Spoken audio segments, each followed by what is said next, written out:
Real estate broker versus real estate investor. Ang real estate broker po, sila po yung nag-aral at nakapasa at binigyan ng lisensya ng PRC para sila ay humawak ng maraming ahente at pwede silang pumasok sa mga kumpanya na nagbebenta ng mga bahay at lupa gaya ng mga subdivision, ano po, at ng mga kondo.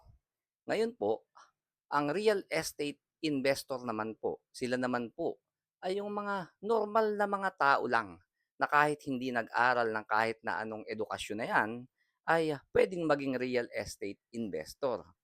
Sila po yung mga tao na bumibili ng mga property para magkaroon ng cash flow. Sila po yung bumibili ng mga warehouse at para paupahan ng mga ito. Guys, inirerespeto ko po ang mga broker. Pero po, masakit pong marinig na may mga broker na sinisiraan tayo. Guys, I remember when I started doing real estate dahil wala akong kaalam-alam. Nag-consult ako sa isang broker and yung broker na pinagtanungan ko guys, kakilala ko pa.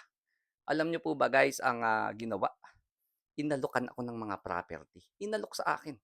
Guys, nag-aaral pa lang ako kung paano magsisimula.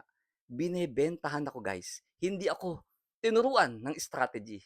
So guys, kung magko-consult kayo, much better doon sa mga experts. Yung mga broker po kasi pwedeng maging real estate investor din yan. Magandang mag-consult tayo sa kanila.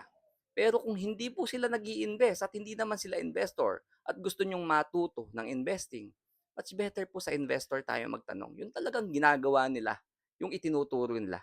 Kasi po, gaya ng lagi ko sinasabi, you cannot teach what you don't know. You cannot give what you don't have.